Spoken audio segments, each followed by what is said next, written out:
habituales, frecuentes en el caso de asfixia perinatal, eran precisamente aquellas causas postnatales, es decir, que ocurrían durante el periodo neonatal,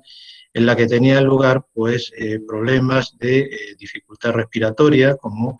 cuadros de síndrome de aspiración de meconio. Todos estos cuadros podían condicionar situaciones de asfixia, de hipoxia grave y que podían tener consecuencias a largo plazo en el recién nacido. Lo primero que ocurre, que tenemos que valorar cuando pensamos en por qué se inicia un proceso de distrés respiratorio, de dificultad respiratoria en el recién nacido, es que tenemos que recordar que en estos primeros minutos de vida acontece un proceso de adaptación a la vida extrauterina. Este proceso supone, por un lado, el anular la circulación que hasta entonces era la circulación placentaria, que recordad que decíamos servía ya no solo para nutrir al feto, sino también era el pulmón del feto, era el órgano a través del cual se oxigenaba la sangre y se eliminaba el exceso de CO2 que se producía en el metabolismo, del crecimiento del feto. Esta circulación, que la tenéis un poco esquematizada en la figura de la derecha en pantalla, pues significa que durante el periodo fetal la sangre oxigenada, recordar, va a circular fundamentalmente a través del cordón umbilical por la vena umbilical, y esa sangre oxigenada va a ir a través del bombeo que realiza el corazón del feto al resto de la economía. La circulación que existe hasta entonces en los pulmones es una circulación que tiene una representación mínima y desde luego no tiene la función de oxigenación, puesto que la respiración, tal y como la entendemos, todavía no se ha instaurado. Se instaurará después del parto, cuando se produzca el clampaje del cordón umbilical y por tanto se anule esta circulación y la posibilidad de oxigenación a través de la placenta. Por tanto, en estos primeros minutos de vida deben ocurrir necesariamente una serie de procesos de adaptación en el que deben necesariamente de disminuir las resistencias vasculares a nivel de los pulmones, y todo ello para favorecer que el flujo sanguíneo, que hasta entonces no, pasaba por los pulmones, empiece a ir progresivamente aumentando y empiece a tener una representación importante. Además, debe de ocurrir otro hecho importante, y es que la comunicación que hasta en el periodo fetal puenteaba la circulación pulmonar, esto es el ductus arterioso, esa comunicación necesariamente debe de ir cerrándose, va a desaparecer para permitir que prácticamente la totalidad del flujo sanguíneo que llega a las cavidades derechas del corazón pueda ser bombeado hacia los pulmones y de esta forma pueda oxigenarse toda esta sangre que de nuevo va a volver a las cámaras izquierdas del corazón, y a partir de ahí se va a ir repartiendo por el resto de la economía del organismo. Las características que tienen los pulmones en estos primeros días de vida en el recién nacido son algo distintas a las que vemos en un individuo adulto, y esto fundamentalmente se debe a que esos pulmones hasta ese momento han estado prácticamente sin contenido aéreo. Es decir, en este primer momento lo que va a ocurrir es que se va a precisar un aumento de presión significativo para que los alveolos se abran y por tanto pueda haber un intercambio de gases entre el espacio alveolar y los capilares que fluyen a ese nivel. Las gráficas que tenéis en pantalla sirven un poco para explicar qué es lo que ocurre en un parto normal cuando el recién nacido, después del parto, después de clampar el cordón umbilical, hace las primeras inspiraciones. Es preciso en esas primeras inspiraciones que el recién nacido aumente considerablemente la presión inspiratoria para poder dar lugar a lo que denominamos la presión de apertura, es decir, la presión en la cual se van a producir la apertura de todos los espacios alveolares, y de esta forma va a poder fluir el el gas a través de los alvéolos y se podrá realizar este intercambio gaseoso que comentamos. Pero esto en ocasiones no ocurre así, es decir, hay situaciones en las que no se elimina completamente el líquido que existe a nivel de los alveolos y de los bronquios más pequeños, o simplemente lo que ocurre, que es lo que vemos, por ejemplo, en los recién nacidos prematuros, es que hay una disminución, bien en cantidad o bien en calidad, de una sustancia que ya hemos comentado que se denomina surfactante. El surfactante es una sustancia tensoactiva que es necesaria precisamente para disminuir esa presión de apertura, es decir, la presión que nosotros vamos a necesitar para abrir los alveolos y, por tanto, que de forma que con mínimas presiones podamos obtener máximos intercambios de volumen, que es lo que ocurriría en las gráficas que tenéis en pantalla, en la parte media de la gráfica. Fijaros cómo con pequeñas presiones se movilizan grandes volúmenes de aire, pues eso se debe en gran parte a esta sustancia tensoactiva, es decir, al surfactante. Por tanto, cuando hay un déficit de surfactante, que es lo que denominábamos y decíamos en días pasados, y ahora volveremos a incidir sobre el tema, enfermedad de membrana hialina del prematuro, en estos casos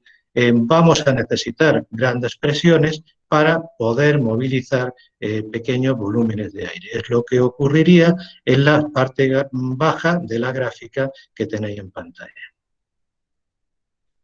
El grado de dificultad respiratoria que nosotros podemos ver en un recién nacido debe de ser cuantificado. Y debe de ser cuantificado fundamentalmente para poder transmitir la información entre compañeros, entre pediatras, entre neonatólogos y para que estemos hablando el mismo idioma y nos entendamos. Por eso es bueno sistematizar las valoraciones que se hacen y bueno, que todos cuando hablamos de una dificultad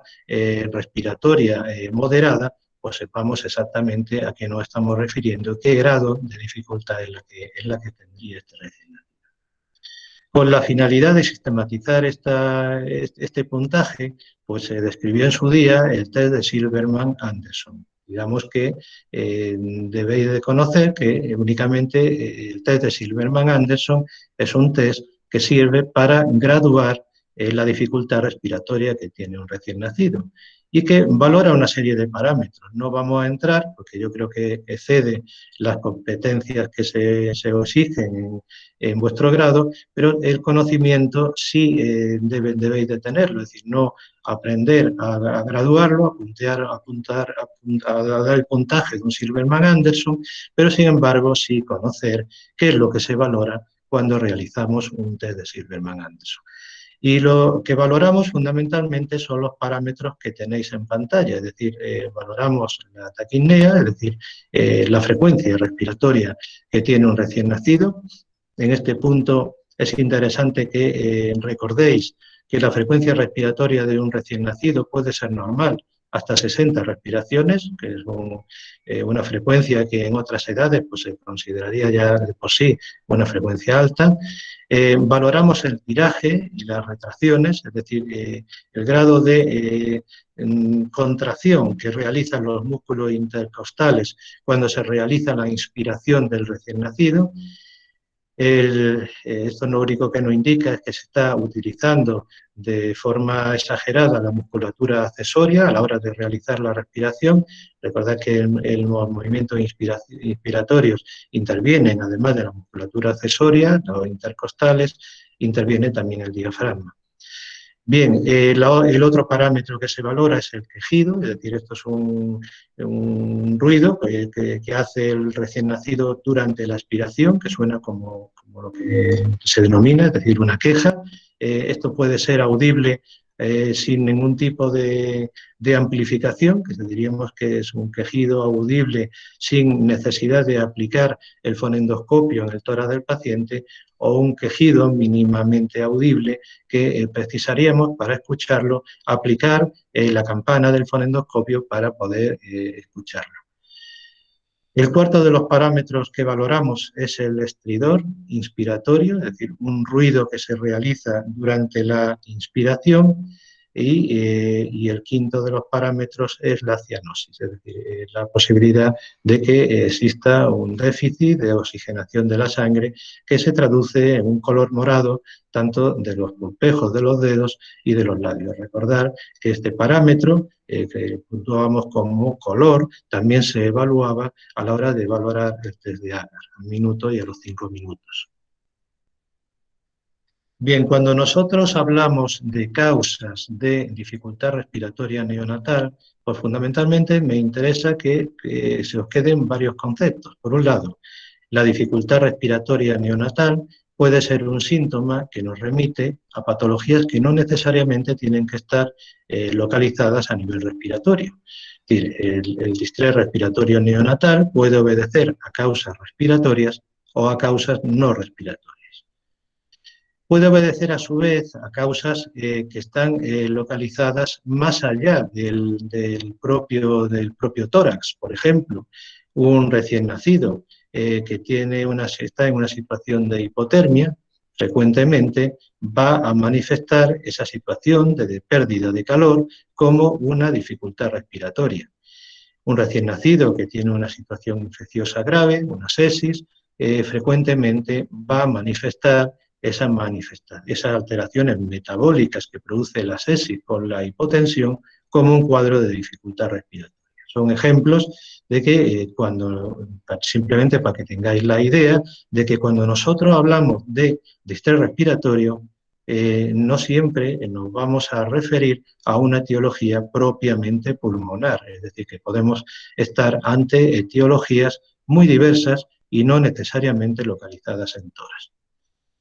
De todas formas, y puesto que todas estas etiologías excederían y darían prácticamente para un curso en el que hablaríamos únicamente de patología respiratoria neonatal y podríamos tirarnos varias semanas hablando del tema, evidentemente en media clase vamos a centrarnos en las patologías que son más frecuentes, más habituales en el recién nacido.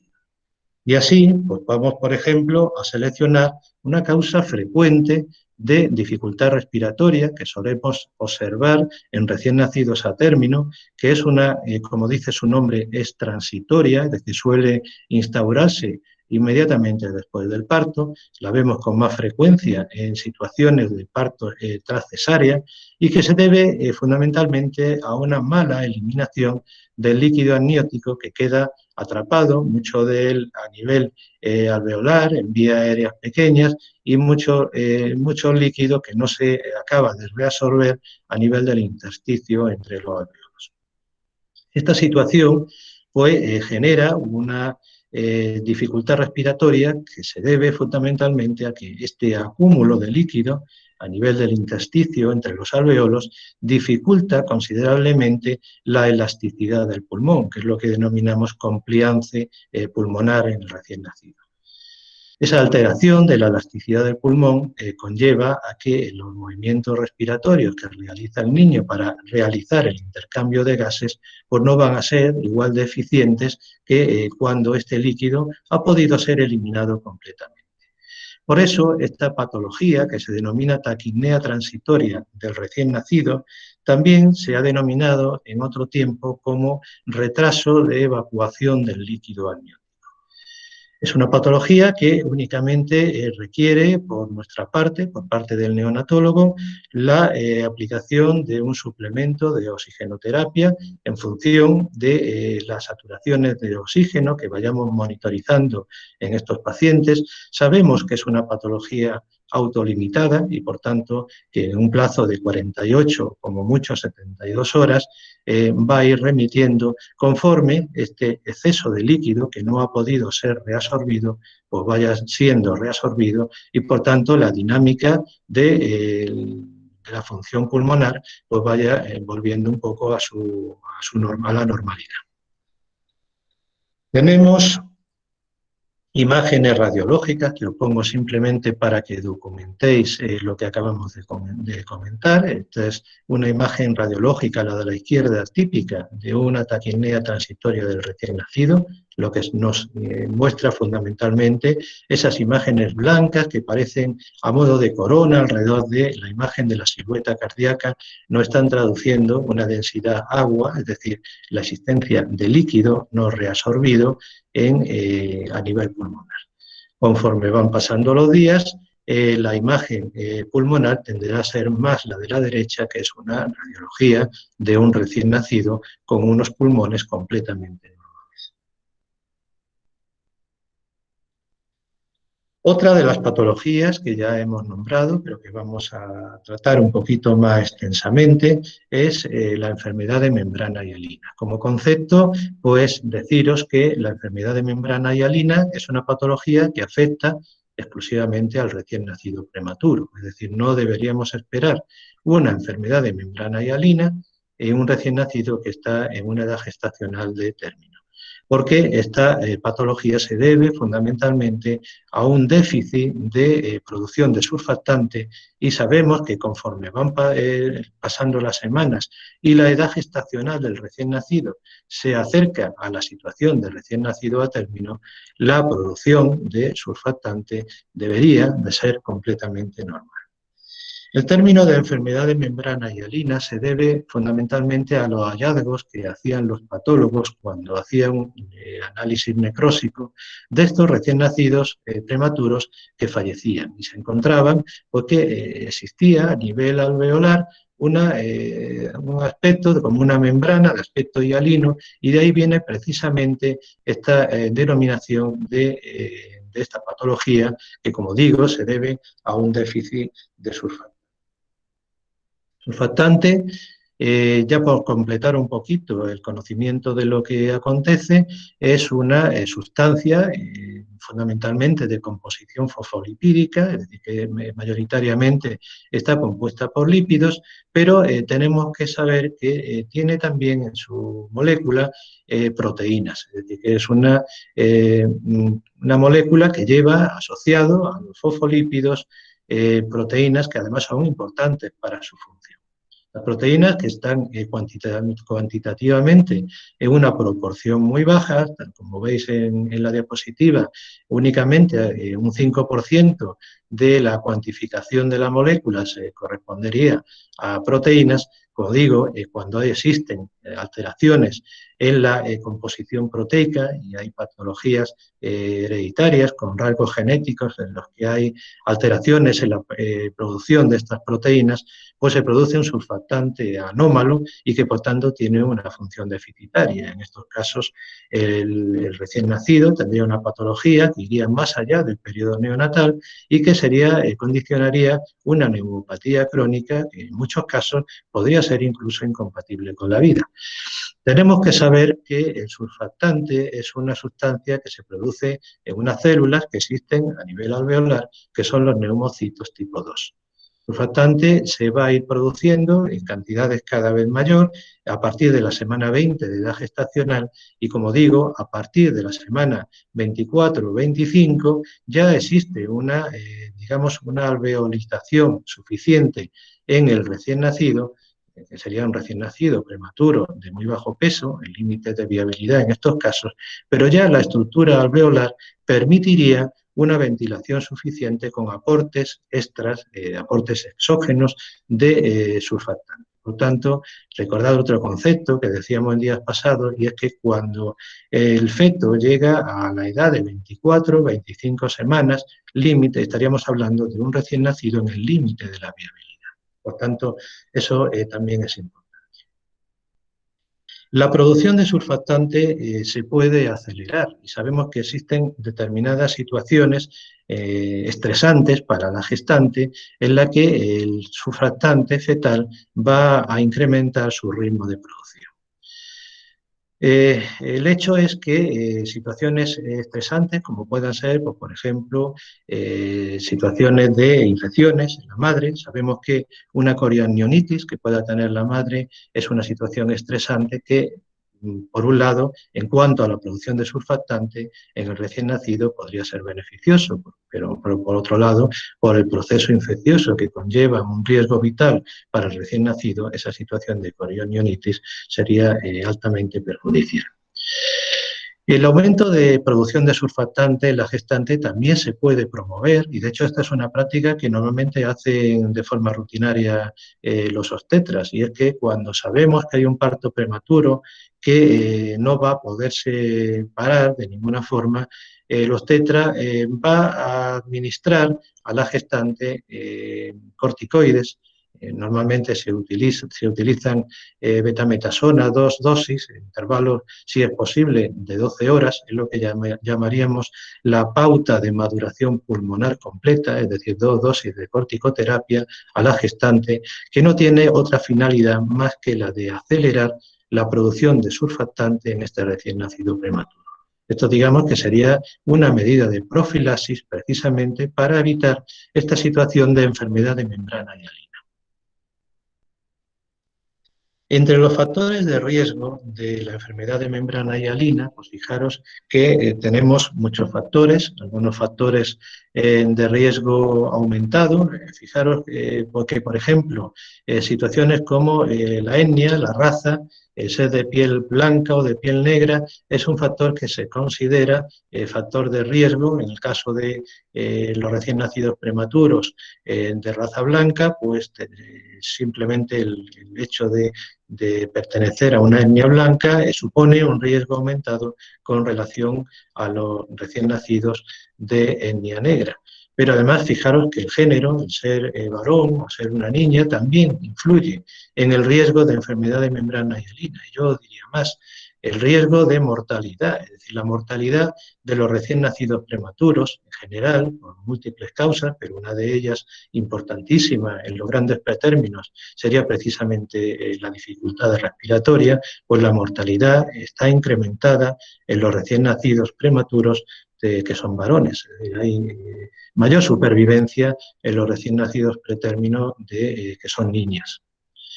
Otros factores, pues, por ejemplo, la existencia de una hipotensión en la madre, que hablábamos el último día, de que en estas situaciones se dificultaba, si no hay una tensión arterial adecuada, se dificultaba el flujo sanguíneo placentario y, por tanto, la oxigenación del feto. Por tanto, esta situación, además de conllevar un riesgo de enfermedad de membrana hialina, las situaciones de hipotensión en la madre, pueden originar mayor riesgo de asfixia perinatal, que sería un riesgo añadido a las propias patologías respiratorias neonatales que podrían producirse. Algunos factores, fijaros como curiosidad, como por ejemplo tenéis en pantalla, a nivel medio de la tabla de la derecha, el abuso de drogas maternas en madres heroinómanas. Bien, fijaros que esta situación es una situación protectora y es que las situaciones de estrés que se producen en los cuadros de abstinencia en drogodependientes pueden generar el mismo efecto que los corticoides antenatales. Es decir, que las situaciones, cualquier situación estresante que viva la madre puede ser una causa, digamos, favorecedora en la producción de surfactante y, por tanto, disminuiría el riesgo de desarrollo de enfermedad de membrana hialina.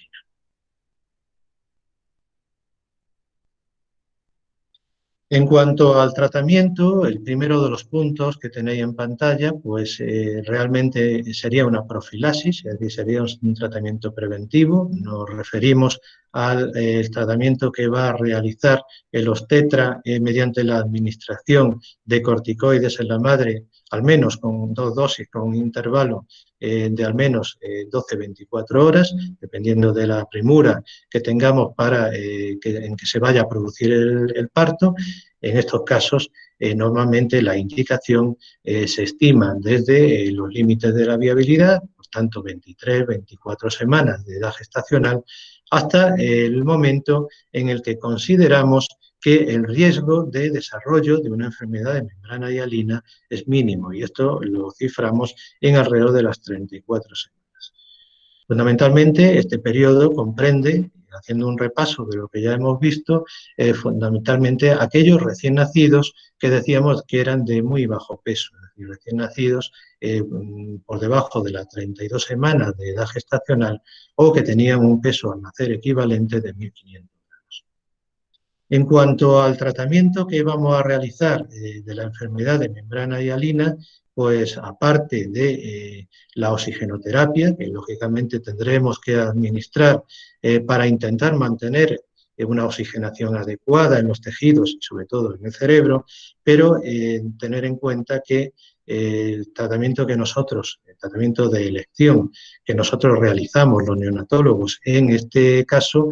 sería la administración precisamente de lo que falta. Y lo que le falta al recién nacido prematuro con una enfermedad de membrana hialina es el surfactante.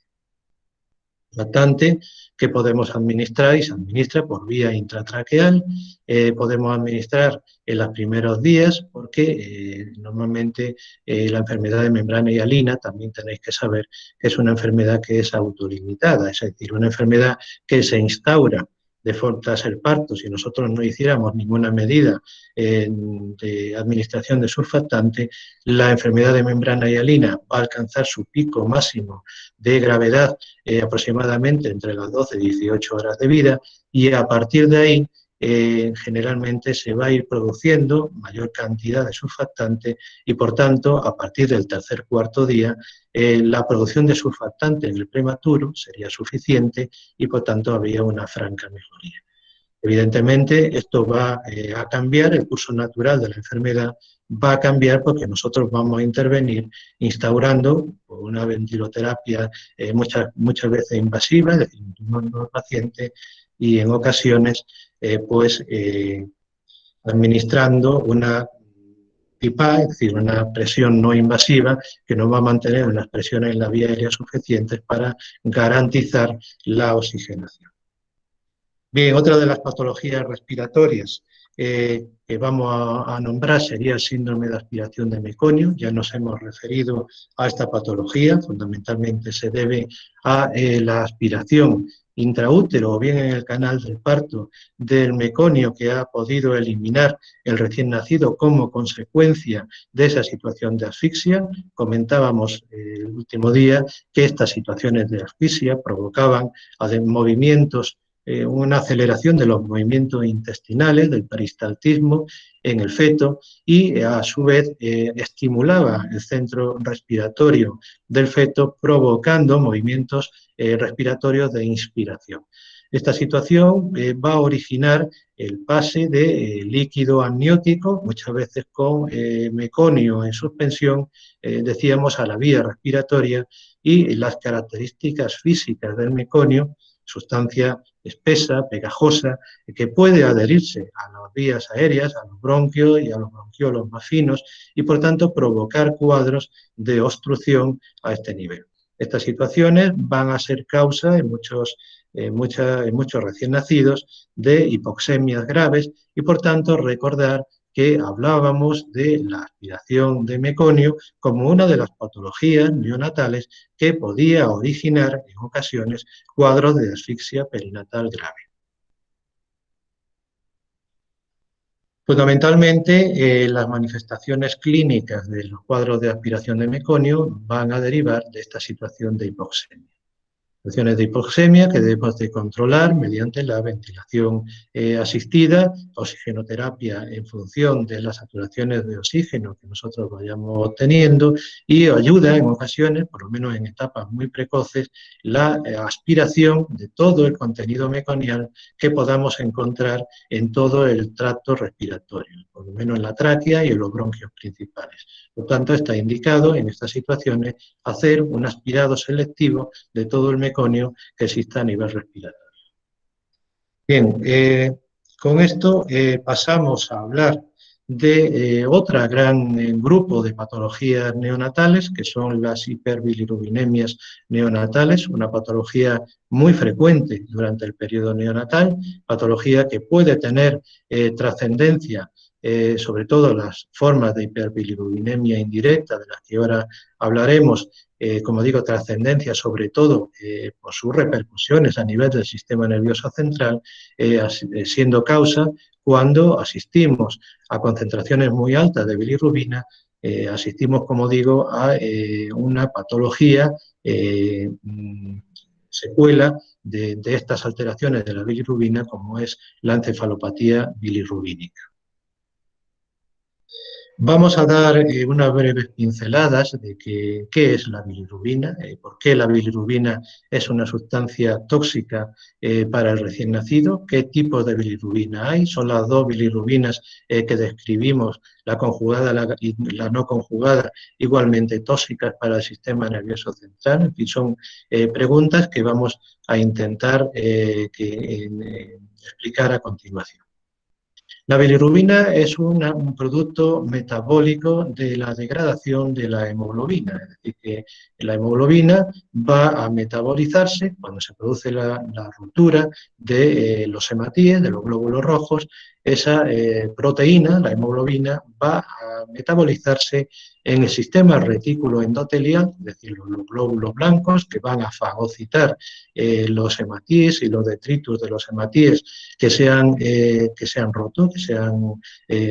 han envejecido y tienen que ser eliminados del torrente sanguíneo. Bien, pues en ese proceso metabólico se genera una sustancia que es el grupo EN. El grupo EN, que es, digamos, la fragmentación de la hemoglobina y del grupo EN y de la globina, es decir, una globulina, una proteína. Bien, el grupo EN se va a metabolizar por mediación de algunas enzimas, como la hemosigenasa que tenéis en pantalla, a una sustancia que es la biliverdina y a partir de ahí se va a producir la bilirrubina indirecta. Nos centramos en la bilirrubina indirecta porque esta es la molécula que fundamentalmente nos interesa por sus propiedades tóxicas al recién nacido. ¿Por qué es tóxica? Pues la bilirrubina indirecta es tóxica porque es una sustancia que es liposoluble, es decir, no es soluble en agua, es soluble en grasas y tiene gran afinidad por fijarse a las grasas. Si nosotros pensamos dónde están los órganos que tenemos un mayor contenido graso en el recién nacido, vemos que el recién nacido, fundamentalmente, donde tiene proporcionalmente mayor contenido graso, es precisamente en la mielina, es decir, la sustancia blanca cerebral. Y es en esta sustancia blanca cerebral donde la bilirrubina indirecta tiene gran afinidad para fijarse. Para ello, la bilirrubina indirecta tiene que pasar desde los capilares sanguíneos a través de la barrera hematoencefálica al cerebro. El paso de la bilirrubina indirecta al cerebro se produciría de forma continua y constante si no hubiese algún tipo de impedimento, pues se ve dificultado gracias a que esta molécula, que es insoluble en el plasma, en medio líquido, se va a tener que unir a moléculas de proteína, fundamentalmente la albúmina que tenemos en plasma, para poder ser transportada con seguridad. Por tanto, esta bilirrubina indirecta, unida a la albúmina, va a ser transportada al siguiente órgano donde va a ser metabolizada, que es fundamentalmente el hígado. Bien, existen situaciones en el recién nacido de hipoalbuminemia. De hecho, los recién nacidos tienen menos concentración de albúmina que el adulto y esta es una de las razones por las que en el recién nacido concentraciones relativamente altas de bilirrubina indirecta podrían resultar tóxicas para el sistema nervioso central. O sea, esto depende de la cantidad de bilirrubina indirecta que pueda ir unida a la albúmina y, por tanto, de esta forma, esta bilirrubina va protegida para que no exista fracción indirecta libre que pasaría rápidamente la barrera hematoencefálica y se fijaría al sistema nervioso central, como digo, fundamentalmente a la mielina. Una vez que la bilirrubina indirecta es captada por unas proteínas que tenemos, la proteína Y y Z, tenemos en las células del hígado, en el hepatocito, esa bilirrubina indirecta se va a conjugar con determinadas sustancias, dando lo que denominamos bilirrubina directa. La bilirrubina directa es hidrosoluble, es decir, que esta fracción de la bilirrubina no es tóxica para el sistema nervioso central y va a poder ser eliminada fácilmente a través de las heces o la bilis y a través de la orina.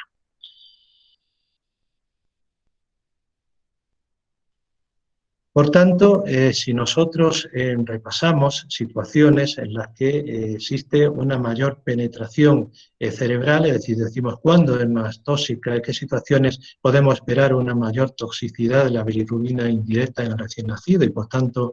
provocar más encefalopatía bilirrubínica, que es lo que nosotros deberíamos intentar impedir, pues fundamentalmente situaciones como la prematuridad,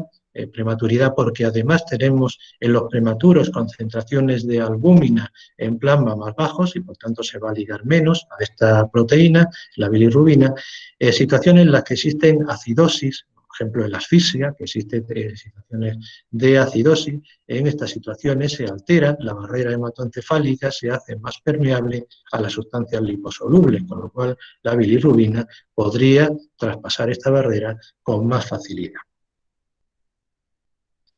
En la imagen tenéis un corte de una necrosia realizada en un recién nacido que fallece por un cuadro de kernípterus, que es como también se conoce la encefalopatía bilirrubínica. La coloración amarillenta precisamente se debe al depósito de bilirrubina en determinadas áreas. Fijaros que la coloración no es uniforme, existe mayor coloración amarilla en las zonas donde hay mayor depósito de bilirrubina y esto se debe a que la bilirrubina tiene afinidad por determinadas zonas. Más afinidad en las zonas donde encontramos más cantidad de mielina y, por tanto, más material liposoluble, o sea, lipídico en el que poder fijarse. Y esto ocurre fundamentalmente en los núcleos de la base. Esto explica también un poco luego qué tipo de manifestaciones clínicas podemos esperar en un niño que tiene una encefalopatía bilirrubínica. Fundamentalmente, todas aquellas manifestaciones clínicas que dependen de la afectación de los núcleos de la base. Bien, los factores de toxicidad, hemos hablado de la disminución de la albúmina como un factor importante en el transporte de la bilirrubina, pero existen otra serie de situaciones en las que puede esperarse una mayor toxicidad de la bilirrubina. Hemos hablado de la acidosis, que altera la barrera hematoencefálica. Tenéis que saber, bueno, porque algunas medicaciones que podríamos aplicar en el recién nacido pueden tener un efecto favorecedor de la toxicidad de la bilirrubina, como en el caso de las sulfamidas, que normalmente no utilizamos precisamente por este motivo durante el periodo neonatal, y los ácidos grasos libres, es decir, el aumento de los ácidos grasos libres en plasma, como ocurre en algunos pacientes a los que los sometemos a alimentación parenteral, podría en ocasiones aumentar la toxicidad de la bilirrubina, porque precisamente los ácidos grasos libres desplazan a la bilirrubina de su unión a la albúmina y por tanto incrementan la fracción libre de bilirrubina que podría pasar barrera hematoencefálica y fijarse de forma prioritaria al sistema nervioso central. Es conveniente recordar una situación y decíamos que la hiperbilirrubinemia en el recién nacido es una patología muy frecuente y la patología es muy frecuente fundamentalmente porque en el recién nacido hay una serie de situaciones que favorecen el que se produzca más cantidad de bilirrubina precisamente por el metabolismo aumentado del grupo N. Esto se debe a varios factores. Recordad que decíamos que el recién nacido tiene un hematocrito, la masa eritrocitaria, mayor que la que encontramos en otras edades. Esta masa eritrocitaria, que era el resultado de una adaptación del feto a una situación de un déficit relativo de oxígeno a nivel intrauterino, que el feto pues, compensa aumentando el número de hematíes para que haya un mayor transporte de oxígeno en esta situación, pues cuando el recién nacido pasa de esta situación fetal de hipoaerobiosis relativa a una situación en la que ya empiezan a funcionar sus pulmones y tiene un aporte de oxígeno mayor, pues en estas situaciones empieza a eliminar hematíes que para él son sobrantes. Ese exceso de masa eritrocitaria va a originar un aumento del grupo N que se va a metabolizar y por tanto un aumento de bilirrubina. Esta es una situación que denominamos es fisiológica, es decir, esto ocurre en todos los recién nacidos y que no necesariamente debe de condicionar a aumentos de bilirrubina por encima de unos niveles que consideramos patológicos. Por tanto, esa situación de poliglobulia fisiológica sería un factor a tener en cuenta y que contribuye a la hiperbilirubinemia neonatal. Otro factor que también influye es el tipo de hemoglobina que tiene el recién nacido. El recién nacido nace con un porcentaje amplio de tipo de hemoglobina que denominamos fetal, hemoglobina F. Esta hemoglobina F, adaptada, como digo, a una situación previa, la situación de transporte de oxígeno a nivel intrauterino, condiciones en las que el aporte de oxígeno que transmite la placenta a los hematíes es más bajo del que vamos a tener después del parto, pues la hemoglobina F está especialmente pensada para esta situación. Tras el parto, la hemoglobina F va a ser reemplazada progresivamente por hemoglobina del tipo A.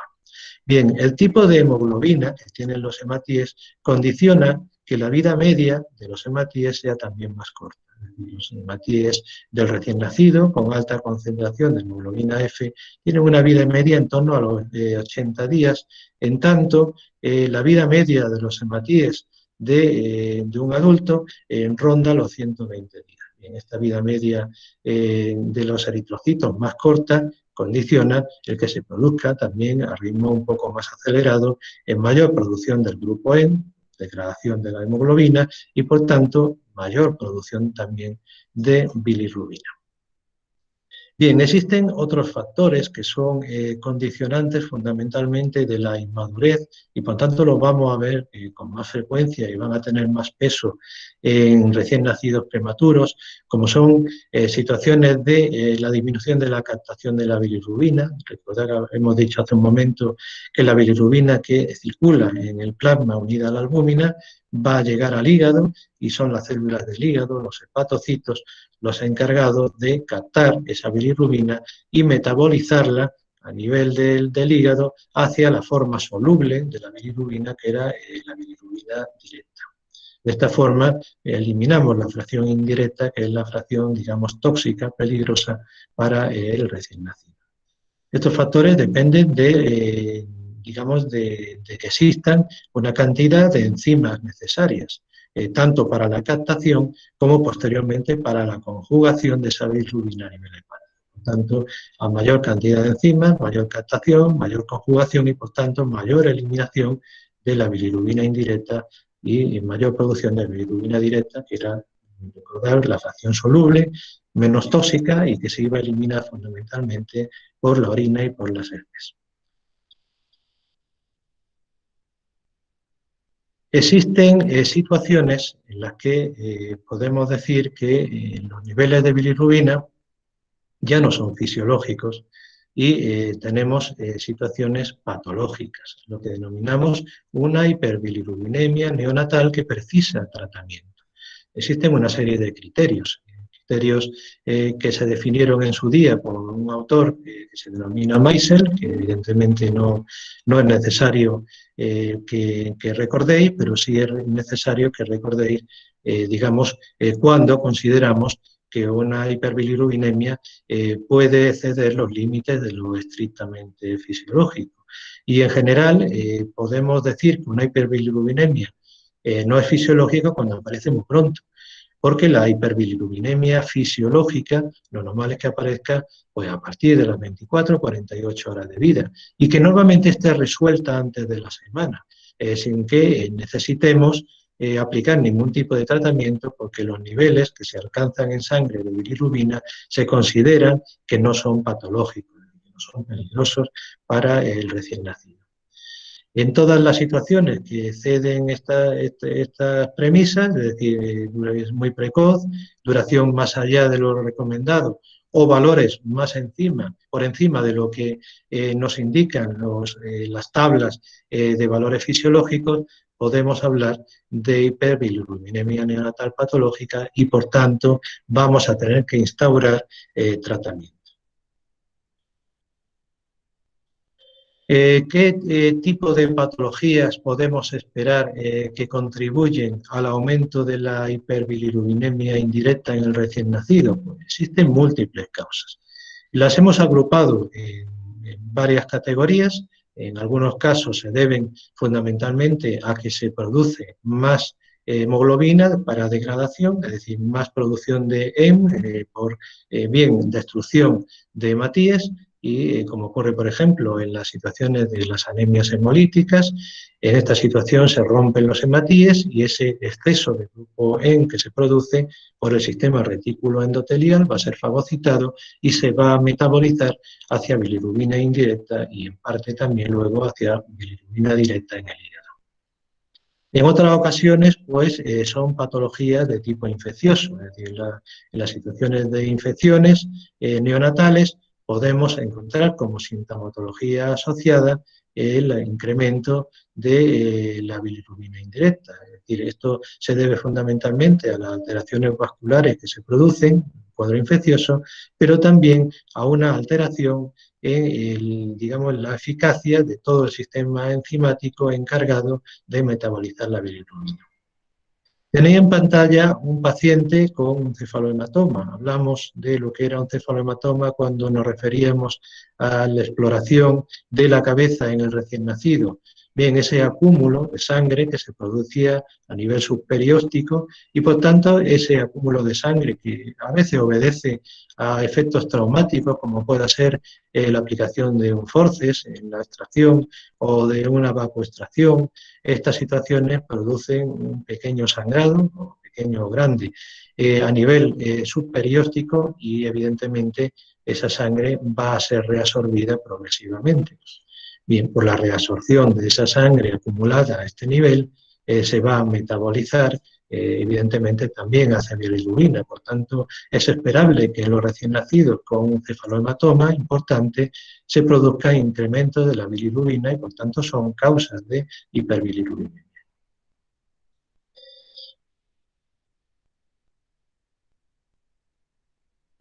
Otro de los grandes grupos de hiperbilirrubinemia serían precisamente aquellas situaciones en las que se produce una alteración en la captación de la bilirrubina o bien una alteración en su transporte.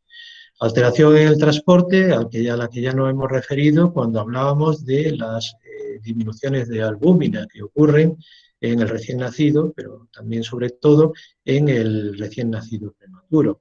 Disminuciones de albúmina que además pueden ser más frecuentes en aquellos recién nacidos que nacían con cuadros de desnutrición. Por ejemplo, aquellos recién nacidos que decíamos eran de muy bajo peso. En estas situaciones, la desnutrición va a condicionar concentraciones de albúmina más importantes en plasma y, por tanto, menos cantidad de proteína para unirse a la bilirrubina. En estas situaciones habrá más fracción de bilirrubina indirecta libre y, por tanto, mayor riesgo de que pueda pasar barrera hematoencefálica y producir daño a nivel cerebral. En ocasiones, pues, y también nos hemos referido anteriormente, lo que ocurre no es tanto una disminución de la cantidad de albúmina como simplemente una alteración en la unión de la albúmina, que puede estar en concentraciones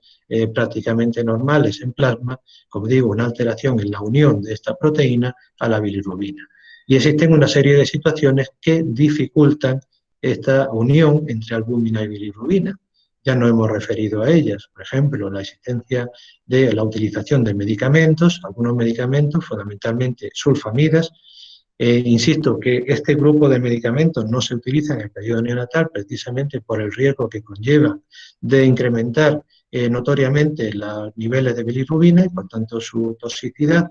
La producción de ácido graso, bien por nutrición parenteral o a veces en algunas situaciones como en la sepsis, las infecciones, podríamos tener un incremento de los ácidos grasos libres. Todas estas situaciones pueden condicionar alteraciones en el transporte y, por tanto, hiperbilirubinemias en el recién nacido. Y dentro de este grupo, también aquellas situaciones en las que se produce una alteración en la captación de la bilirrubina, que es correctamente transportada, unida a la albúmina hasta el hígado, pero a nivel celular, a nivel del hepatocito, existen una disminución de las proteínas de membrana encargadas de captar la bilirrubina. Bien, algunas de estas patologías relacionadas con esta situación son enfermedades por hiperbilirubinemia que tienen una base genética hereditaria y en ocasiones este déficit de las ligandinas, de estas proteínas, pues son déficits transitorios que se van a solucionar espontáneamente en unas semanas.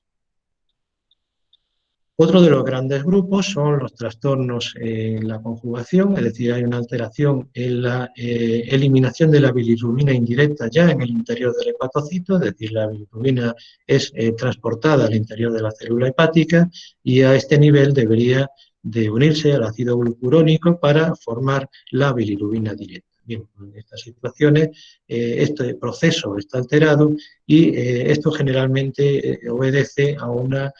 patologías que tienen también una base genética, como los síndromes que están identificados y que sabemos que producen este tipo de alteraciones.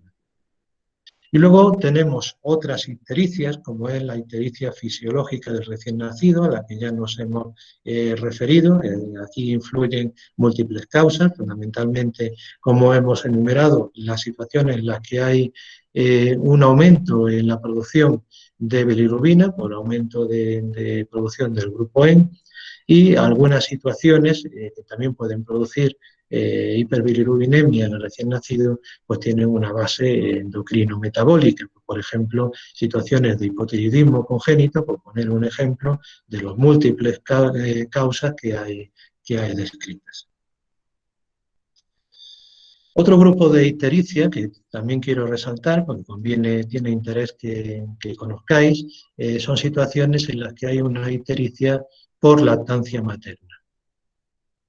En estas situaciones se identifican varias posibilidades, es decir, existe en la madre, o sea, transferencia de la madre al recién nacido una serie de sustancias de origen hormonal, como es el prenandiol, que interfiere con la conjugación a nivel del hígado de la bilirrubina. Bien, esta es una situación que es transitoria, es decir, conforme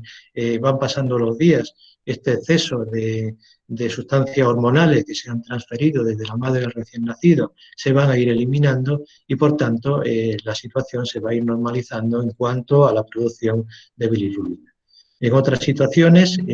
también se ha descrito la existencia de una enzima, la beta-glucuronidasa, en la leche, que fundamentalmente lo que originaría esta enzima en la producción en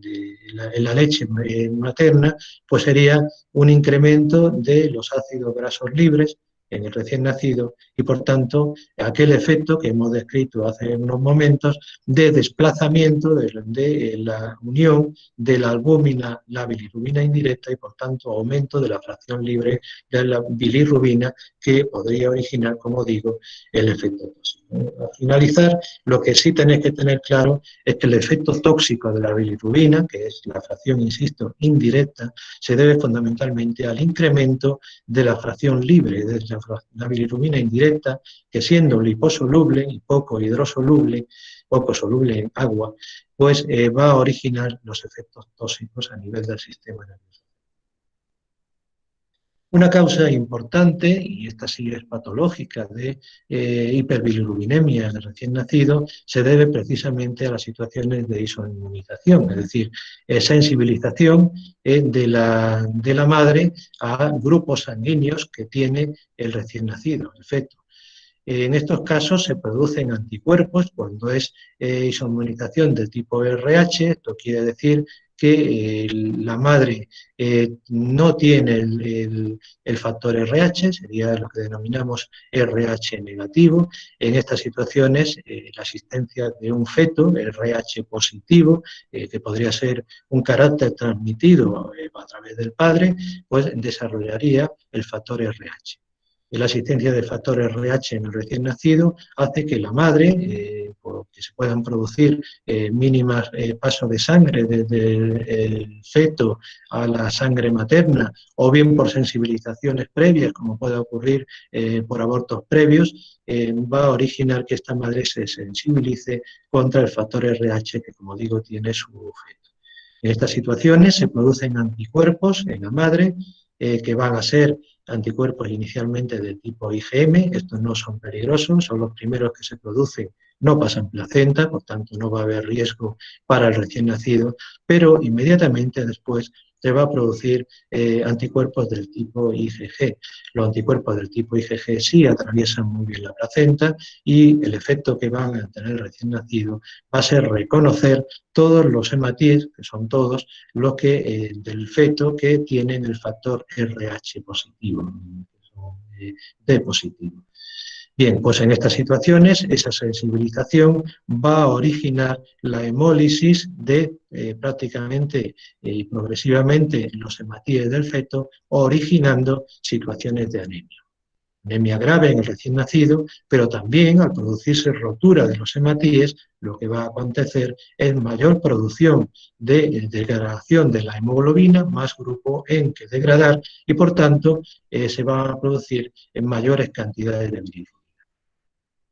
Esta situación de enfermedad hemolítica en el recién nacido, causa grave, importante, ya no solo de anemia en el recién nacido y en el feto, sino también de hiperbilirubinemia neonatal grave, pues generalmente se manifiesta de forma muy precoz. Por tanto, la existencia de una hiperbilirubinemia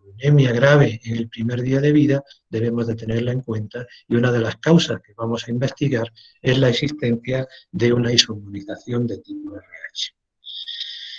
Bien, ya vamos finalizando. Deciros que en los casos en los que detectamos una hiperbilirubinemia indirecta en límites patológicos, para eso tendremos que hacer determinaciones sanguíneas de bilirrubina para ver en qué nivel estamos, dependiendo de la edad de las horas de vida que tenga el recién nacido. En estos casos el tratamiento inicial va a ser siempre la aplicación de fototerapia. Esto es una aplicación de luz con una longitud de onda especial, está en el espectro de la luz azul, 420-460 nanómetros. Sabemos que este espectro de luz tiene la peculiaridad de poder originar en la bilirrubina indirecta que circula por los capilares de la piel del recién nacido, originar, como digo, isómeros. Isómeros que son fotoisómeros, porque se producen por el efecto de la luz, fotoisómeros, pero que a diferencia de la bilirrubina indirecta sin exponer a esta longitud de onda, son fotoisómeros que son solubles en agua. Esto es una ventaja porque estos fotoisómeros de la bilirrubina indirecta van a poder ser eliminados por orina y por tanto van a contribuir a disminuir considerablemente la concentración de bilirrubina indirecta que tenemos en plasma. Por tanto, primer tratamiento en los casos de hiperbilirubinemia indirecta, la aplicación de la fototerapia. El segundo de los tratamientos, cuando los niveles de bilirrubina son extremadamente peligrosos, encontramos niveles muy altos, existen gráficas que nos indican en cada momento, en cada hora de vida del recién nacido y para cada edad gestacional cuáles son los niveles que consideramos críticos. En estas situaciones lo que se realiza es una sanguinotransfusión. ¿Qué es una sanguinotransfusión? Pues simplemente el recambio de la volemia, de toda la sangre que tiene el recién nacido, y normalmente se recambia el doble de la volemia, es decir, 2 veces la cantidad normal de sangre que estimamos que tiene un recién nacido, que es aproximadamente de 70-80 mililitros por kilogramo de peso. Es decir, que un niño de 2 kilos que tuviésemos que hacer una sanguinotransfusión, pues recambiaríamos prácticamente 320 mililitros en el transcurso de un par de horas. Bien, con esto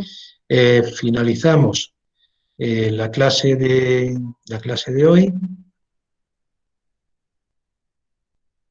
Si tenéis alguna duda, pues pasamos a intentar solucionarla.